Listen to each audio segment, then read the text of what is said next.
இப்போ நம்மக்கிட்ட இத்தனை டெக்னாலஜிஸ் இருக்குது. எஸ்ஐ யூனிட்ஸ் அப்புறம் மெட்ரிக் சிஸ்டம் எஸ்ஐ யூனிட்ஸாக கன்வெர்ட் பண்ணியிருக்கோம். நம்ம ஒரு பொருளை மெஷர் பண்ணுறதுக்கு நிறையா டெக்னிக்ஸ் வச்சுருக்கோம். அந்த பொருளை வந்துட்டு நிறையா விதத்தில் மெஷர் பண்ணுவோம். மீட்டர், கிலோமீட்டர் இந்த மாதிரி மெஷர் பண்ணுவோம். ஃபர்ஸ்ட் இதை ஏன் கொண்டு வந்தாங்க, இதை கொண்டு வரதுக்கு முன்னாடி என்னென்ன பண்ணிகிட்டு இருந்தாங்க அப்படிங்கிறத பார்ப்போம். அதுக்கெல்லாம் முன்னாடி வெல்கம் டு 24 டெக். இந்த மெஷர்மெண்ட்டுன்னு பார்த்தீங்கன்னா நம்ம முதல்ல இருந்தே யூஸ் பண்ணிகிட்ருக்கோம். செக் பார்த்தலாமா? ஆதி காலத்துல இருந்தே எஜிப்ட் சைடுலாம் பார்த்தீங்கன்னா கியூபிட்ஸ் அப்படிங்கிற விஷயம் யூஸ் பண்ணிட்டு இருந்தாங்க. நம்மளை பார்த்தீங்கன்னா தெரியும் அடி இந்த மாதிரி நிறைய யூஸ் பண்ணிட்டு இருப்போம். மேக்ஸிமம் இந்த மாதிரி மெஷர்மெண்ட்லாம் எங்கே ஆரிஜின் ஆகுது அப்படின்னு பார்த்தீங்கன்னா நம்மளோட உடல் பாகத்தோட மெஷர்மெண்ட்டை வச்சு தான் இருந்துச்சு. பார்த்தீங்கன்னா இப்போ ஒரு அடி அப்படிங்கிறது சில பேர் இப்படி அளப்பாங்க. இப்போ என் கைக்கு இவ்வளோ இருக்கும், இன்னொருத்தவங்க கைக்கு சிறுசாக இருக்கலாம், பெருசாக இருக்கலாம். ஸோ இதில் கரெக்டான நமக்கு ஒரு ஷூரிட்டி இருக்காது. ஒரு அடினா இவ்வளோ டிஸ்டன்ஸ், ஒரு 12 இன்ச்சஸ்னா 12 இன்ச்சஸ் கரெக்டாக இருக்காது. ஏன்னா என் கைக்கு வந்து அது 10 இன்ச்சஸ் இருக்கலாம், இன்னொருத்தவங்க கைக்கு 8 இருக்கலாம், இன்னொருத்தவங்களுக்கு 13 கூட இருக்கலாம். ஸோ இந்த மாதிரி ப்ராப்ளம்ஸை சயின்டிஸ்ட் ஃபேஸ் பண்ணாங்க. ஃபேஸ் பண்ணனால இது ஒரு ஸ்டாண்டர்டான விஷயமா மாற்றணும். அண்டு நம்மக்கிட்ட இருக்க ஒரு எஸ்ஐ குவான்டிட்டியை அதை அழகாக கமிக்கவும் முடியணும், கூட்டவும் முடியணும் அப்படிங்கிற மாதிரி ஒரு முடிவுக்கு வந்தாங்க. கமிக்க முடியும் அப்படின்னா இப்போ மீட்டரை நம்ம சென்டிமீட்டராக மாற்றுறோம். அதுக்கு ஒரு சின்ன ஃபார்முலா வச்சுருப்போம். மீட்டரை கிலோமீட்டராக மாற்றுவோம். 1000 மீட்டர்னா 1 கிலோமீட்டர், 100 சென்டிமீட்டர்னா 1 மீட்டர். இந்த மாதிரி மேக்ஸிமம் சயின்டிஸ்ட் வந்து அதை 10ல் டிவைட் பண்ணுற மாதிரி தான் கொண்டு வந்துட்டு இருந்தாங்க. இப்படி வந்தது தான் ஒரு எஸ்ஐ யூனிட்ஸும். 1700s வந்து பார்த்திங்கன்னா ஃப்ரெஞ்ச் ரெவல்யூஷன் நடந்துட்டு இருந்துச்சு. அப்போ தான் பார்த்திங்கன்னா ஃப்ரெஞ்ச் சயின்டிஸ்ட் வந்துட்டு குழு ஃபார்ம் பண்ணி அவங்க தான் வந்துட்டு ஃபர்ஸ்ட் இந்த எஸ்ஐ யூனிட் வேணும் அப்படிங்கிறாங்க. எஸ்ஐ யூனிட் வேணும் அப்படிங்கிறனால அவங்க ஃபர்ஸ்ட்டே எஸ்ஐ யூனிட்டாக இது எவால்வ் ஆகலை.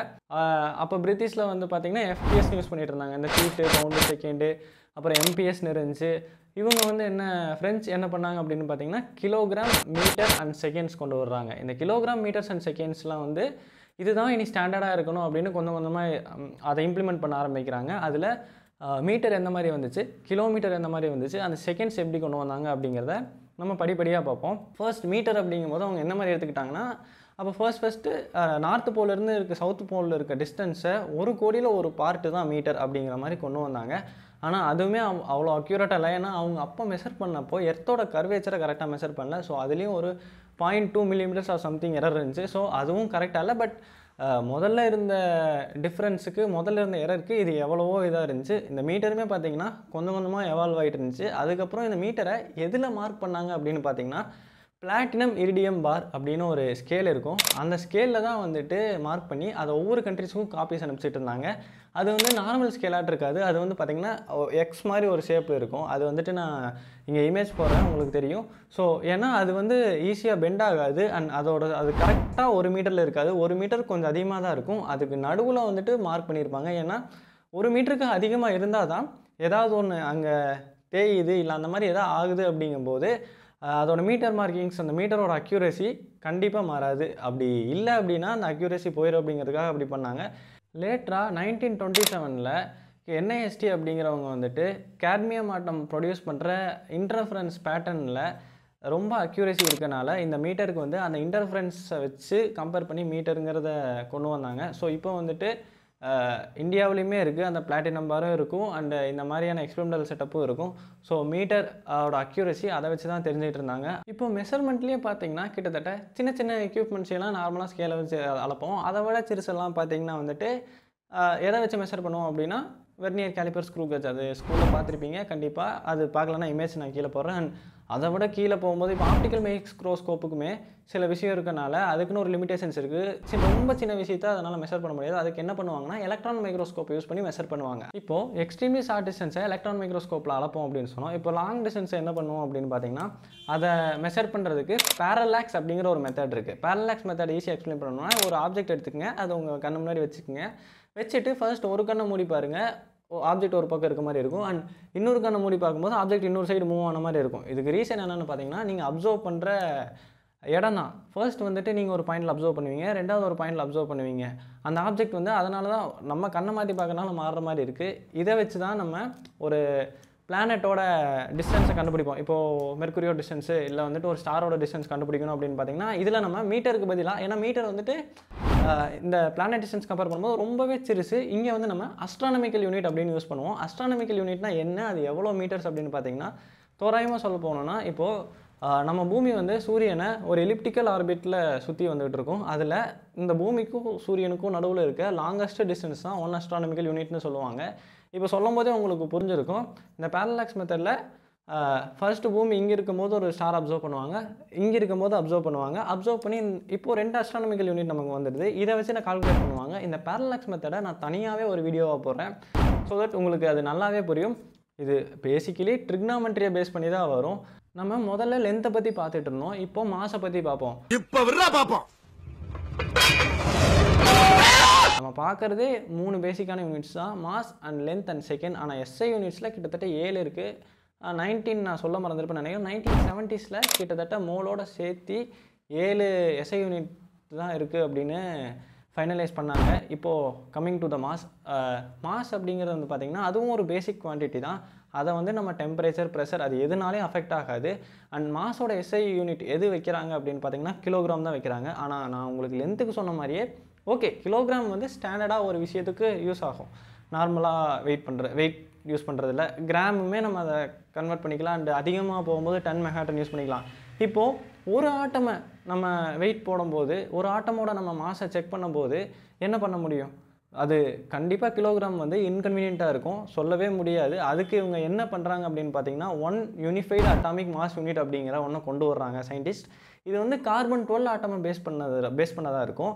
அது கீழே இமேஜில் பார்த்தீங்கன்னாவே தெரியும். அண்ட் இந்த 1 யூனிஃபைடு அட்டாமிக் மாஸ் யூனிட்டை என்னென்ன 1U அப்படின்னு ரெப்ரசென்ட் பண்ணுவாங்க. இது எதுக்கு ஈக்குவல் அப்படின்னு பார்த்தீங்கன்னா 1U அப்படிங்கிறது கிட்டத்தட்ட 1.66 × 10⁻⁻27 கிலோகிராம்ஸுக்கு சமம். கிட்டத்தட்ட 10க்கு பக்கத்தில் 26 ஜீரோ போட்டிங்கன்னா எவ்வளோ கிலோகிராம், அதாவது மைனஸில் இருக்கும். 0.00ன்னு ஒரு 26 ஜீரோ போட்டு 1 போட்டிங்கன்னா எவ்வளோ இருக்குமோ அவ்வளோ கம்மியான மாஸ். ஸோ நீங்கள் 1U யூஸ் பண்ணிங்கன்னா தான், இந்த unified atomic mass unit use பண்ணிங்கன்னா மட்டும்தான் நீங்கள் ஒரு எலக்ட்ரானோ ஒரு ப்ரோட்டானோட மாஸை டிட்டர்மின் பண்ண போகும்போது உங்களுக்கு கன்வீனியண்ட்டாக இருக்கும். இந்த மாஸோட வேரியன்ஸ் பார்த்தீங்கன்னா கிட்டத்தட்ட 10⁻⁻30 இருந்து கிட்டத்தட்ட 10⁻55 mass of the observable universe அப்படிம்பாங்க, அது வரைக்குமே இருக்குது. நெக்ஸ்ட்டு வந்து பார்த்தீங்கன்னா நம்ம டைமை பற்றி பார்ப்போம். இது எனக்கு சர்வ சாதாரணமான விஷயம். டைம், இப்போ வந்து டைம் எப்படி மெஷர் பண்ணாங்க, அது எப்படி வந்துச்சுன்னு பார்ப்போம். ஃபர்ஸ்ட் வந்துட்டு டைம் எதுக்கு நமக்கு தேவைப்படும்னா, ஒரு சர்டன் இன்டர்வலை நம்ம கால்குலேட் பண்ணணும்னா அதுக்கு ஒரு விஷயம் தேவை. கிட்டத்தட்ட ஒரு நாளைக்கு, அதாவது எர்த்தோட ஒரு ரொட்டேஷனை, அதுவும் ஒரு இன்டர்வல் தான், அதை வந்து நம்ம ஒரு கால்குலேட் பண்ணணும்னா அதுக்கு ஒரு விஷயம் தேவை. அதுக்கு டைம், அதோட எஸ்ஐ யூனிட் வந்து செகண்ட்ஸை கொடுக்குறாங்க. ஃபர்ஸ்ட் 1792 ஒரு கிளாக் வந்து ப்ரொபோஸ் பண்ணுறாங்க இந்த ஃப்ரெஞ்ச் ரெவல்யூஷனால் வந்த மெட்ரிக் சிஸ்டமில். அந்த கிளாக்கில் வந்து பார்த்திங்கன்னா நீங்கள் பார்க்குறீங்களா 10 hours தான் இருக்கும். பட் அதை மேனேஜ் பண்ண கீழே 12 hours கிளாக்கும் கொடுத்துருந்தாங்க. பட் இந்த 10 hours வந்துட்டு நமக்கு வந்து கன்வீனியண்ட்டாக இல்லாதனால திருப்பி 12 hours மாறிட்டாங்க. நமக்கு ஏன் டைம் மெஷர் பண்ணுறது அவ்வளோ அக்யூரசி தேவை அப்படின்னா, நம்ம நார்மல் கிளாக்ஸ் வந்து குவார்ட்ஸ் கிறிஸ்டல் பேஸ் பண்ணி ஒர்க் ஆகும். அதோட ஆசிலேஷனை வந்து நம்ம திருப்பி குறைச்சி அதை வந்து நம்ம ஒரு செகண்ட்ஸுக்கு கன்வெர்ட் பண்ணுவோம். ஸோ குவார்ட்ஸில் வந்து எப்போவுமே பார்த்திங்கன்னா ஒரு சின்ன இன்அக்யூரசி இருக்கும். அண்ட் அவ்வளோ அக்யூரேட்டாகவும் இருக்காது. அதுக்கு நம்ம அட்டாமிக் கிளாக்ஸ் யூஸ் பண்ணுவோம். அட்டாமிக் கிளாக்ஸ் எதை பேஸ் பண்ணி ஒர்க் ஆகுது அப்படின்னு பார்த்தீங்கன்னா cesium-133 ஆட்டமை அதோட வைப்ரேஷன் ஃப்ரீக்வன்சி யூஸ் பண்ணி தான் இது ஒர்க் ஆகும். அண்ட் cesium-133 வந்து பார்த்திங்கன்னா ஒரு செகண்டுக்கு கீழே பாருங்கள் இத்தனை டைம் வந்துட்டு அதோட ஆசிலேஷன்ஸ் இருக்கும். அண்ட் வந்துட்டு இதை பேஸ் பண்ணி தான் டைம் அப்படிங்கிறது கொண்டு வர்றாங்க. இந்த அட்டாமிக் கிளாக்ஸ் எதுக்கு அப்படின்னு பார்த்திங்கன்னா மோஸ்ட்லி இல்லை, ஒரே விஷயம், அதோட அக்யூரசி காரணமாக கிட்டத்தட்ட எப்படி சொல்கிறது, ஒரு 2 அட்டாமிக் கிளாக்ஸை நீங்கள் ஓட விட்டிங்கன்னா கிட்டத்தட்ட 6000 வருஷம் ஓடுச்சுன்னா தான் அது 2க்கு நடுவில் 1 செகண்ட் அளவுக்கு டிலே இருக்கும்.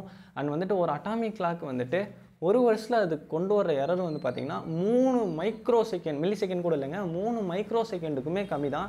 ஸோ இதனால தான் நம்ம அட்டாமிக் கிளாக்ஸ் யூஸ் பண்ணுறோம். அண்டு எதனால் அட்டாமிக் கிளாக்ஸ்னு இன்னொரு இன்ட்ரெஸ்டிங் ஃபேக்ட் சொல்கிறேன். நம்ம எல்லாருமே நம்ம ஃபோனில் ஜிபிஎஸ் அப்படிங்கிற ஒன்று யூஸ் பண்ணிக்கிட்டே இருப்போம்.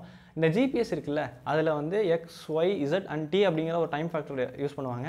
இந்த டைம் ஃபேக்டர் வந்துட்டு ஒரு 3 சேட்டலைட் பேஸ் பண்ணி தான் இருக்கும். பட் இது நீங்கள் வந்து ஒரு தாட் எக்ஸ்பெரிமெண்ட்டாக வச்சுக்கோங்க. அதில் 3லேயுமே டைம் வந்துட்டு கரெக்டாக 1 செகண்ட் டிலே ஆயிடுச்சு அப்படின்னா இது வந்து ஜிபிஎஸோட சிக்னல் வந்து லைட்டோட ஸ்பீடை பேஸ் பண்ணி ஒர்க் ஆகும். ஸோ எல்லாமே 1 செகண்ட் டிலே ஆகும்போது கிட்டத்தட்ட உங்கள் லொக்கேஷனில் மேப் வந்து நீங்கள் இருக்க மாதிரி காட்டாது. உங்களோட கரண்ட் லொக்கேஷன் 3 லட்சம் கிலோமீட்டர் தள்ளி தான் காட்டும். அப்போ எவ்வளோ தூரம்னு பார்த்துக்குங்க. உங்கள் ஜிபிஎஸில் பார்த்தீங்கன்னா நார்மலாக 9 மீட்டர் இன்அக்யூரசி இருக்கும். அதுக்கு காரணம் வந்துட்டு 30 செகண்ட் 30 மைக்ரோஸ் நேனோ செகண்ட் கிட்டத்தட்ட இருக்கும். அவ்வளோ கம்மியாக இருக்கானுங்க காட்டி தான் அந்த 9 மீட்டரே கொண்டு வர முடியுது.